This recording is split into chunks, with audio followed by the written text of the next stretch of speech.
Hi friends, Assalamu alaikum. ரொம்பவே டேஸ்டியான restaurant style பன்னீர் butter masala நம்ம வீட்டில் எப்படி செய்கிறது அப்படின்னு சொல்லிட்டு பார்க்கலாம். ரொம்ப சிம்பிள் தான். நம்ம வீட்டிலேயே வந்து கடையில் வாங்கி சாப்பிட்ற அதே டேஸ்ட்லேயே நம்ம பர்ஃபெக்டாக வந்து பண்ண முடியும். இது வந்து சப்பாத்தி, நான், பரோட்டா கூடலாம் சர்வ் பண்ணிங்கன்னா செம்ம அட்டகாசமாக இருக்கும். ஃபஸ்ட்டு பன்னீரை வந்து எடுத்து நம்ம இந்த மாதிரி சின்ன சின்ன பீஸாக இருக்க மாதிரி கட் பண்ணி எடுத்துக்கலாம்.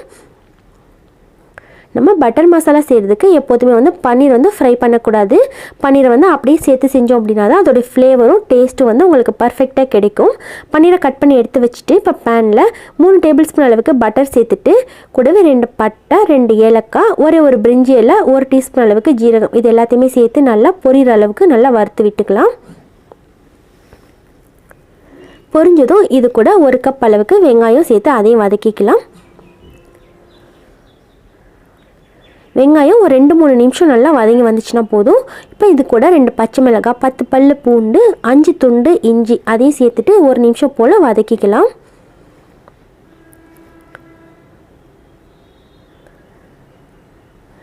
இதுக்கு மெயினான இன்க்ரீடியண்ட்டு பார்த்திங்கன்னா முந்திரி தான். முந்திரி வந்து ஒரு 15 போல் சேர்த்துக்கோங்க. நான் வந்து இன்றைக்கி கட்டிங் முந்திரி எடுத்திருக்கேன். அது வந்து ஒரு 1/4 கப் அளவுக்கு சேர்த்துக்கிட்டேன்.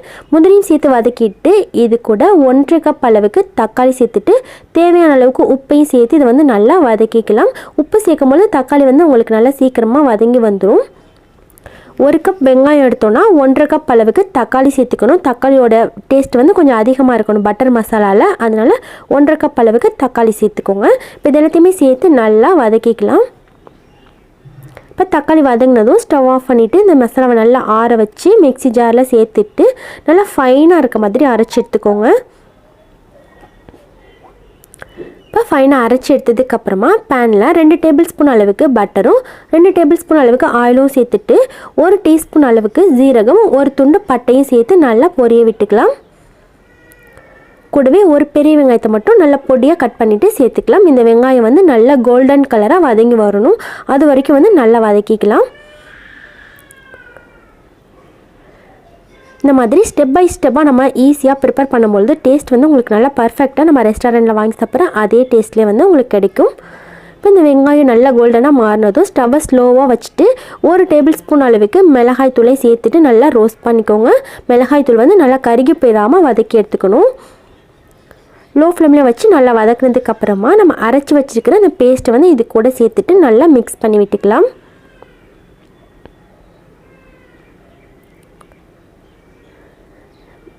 இப்போ இது கூட நம்ம 1 டேபிள் ஸ்பூன் அளவுக்கு தனியாத்தூளும் சேர்த்துட்டு அதையும் சேர்த்து நல்லா வதக்கி விட்டுக்கலாம். இது எல்லாத்தையுமே வந்து லோ ஃப்ளேமில் வச்சு நல்லா மிக்ஸ் பண்ணி விடுங்க. இப்போ இது கூட கொஞ்சம் போல் தண்ணி சேர்த்துட்டு நல்லா மிக்ஸ் பண்ணிவிட்டு க்ளோஸ் பண்ணி வச்சுக்கலாம்.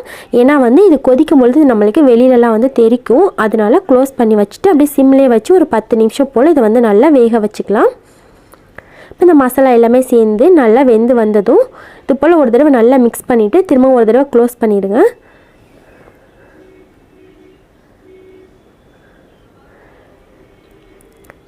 இப்போ 5 நிமிஷத்துக்கு அப்புறம் பாருங்கள், சூப்பராக வந்து கிரேவி வந்து நல்லா ரெடியாகி வந்துடுச்சு. இப்போ உப்பு கரெக்டாக இருக்கான்னு செக் பண்ணதுக்கப்புறம் இது கூட வந்து 2 டேபிள் ஸ்பூன் அளவுக்கு ஃப்ரெஷ் க்ரீம் ஆட் பண்ணிக்கலாம். ஃப்ரெஷ் க்ரீம் இல்லைனா வீட்டில் இருக்கிற பாலாடை இருந்துச்சுன்னா நீங்கள் அதை வந்து மிக்சியில் போட்டு லைட்டாக பல்ஸ் கொடுத்துட்டு சேர்த்துக்கோங்க. நம்ம பால்லேருந்து எடுக்கிற பாலாடை இருக்கு இல்லையா, அதுதான் வந்து ஃப்ரெஷ் க்ரீம். அதை சேர்த்து நல்லா மிக்ஸ் பண்ணதுக்கப்புறமா இது கூட நம்ம கட் பண்ணி வச்சுக்கிற பன்னீரை சேர்த்து மிக்ஸ் பண்ணி விட்டுக்கலாம். நான் ஏற்கனவே சொன்ன மாதிரி தான் பன்னீரை வந்து நம்ம டோஸ்ட் பண்ணக்கூடாது. பன்னீர் பட்டர் மசாலா நம்ம செய்யும்பொழுது பன்னீரை வந்து ஃப்ரெஷ்ஷாக அப்படியே சேர்த்துக்கணும். அப்போ தான் அந்த ஃப்ளேவர் வந்து உங்களுக்கு நல்லா கிடைக்கும்.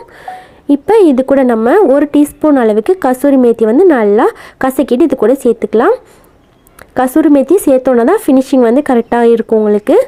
இப்போ சேர்த்து நல்லா மிக்ஸ் பண்ணிட்டதுக்கப்புறமா நம்ம ஸ்டவ் ஆஃப் பண்ணிவிட்டு சர்வ் பண்ணிடலாம். செம்ம டேஸ்ட்டாக அட்டகாசமான பன்னீர் பட்டர் மசாலா ரெடி. பொடியாக கட் பண்ண கொத்தமல்லி இலைகளை தூவிட்டு சர்வ் பண்ணுறதுக்கு முன்னாடி மேலே கொஞ்சம் பட்டர் போட்டுட்டு சர்வ் பண்ணுங்கள். சேம் டேஸ்ட்டில் இருக்கும். கண்டிப்பாக மிஸ் பண்ணாமல் இதே டேஸ்ட்டில் நீங்களும் உங்கள் வீட்டில் ஒரு தடவை செஞ்சு பார்த்துட்டு எப்படி இருந்துச்சுன்னு மறக்காமல் ஃபீட்பேக் வந்து கமெண்ட் செக்ஷனில் ஷேர் பண்ணிக்கோங்க.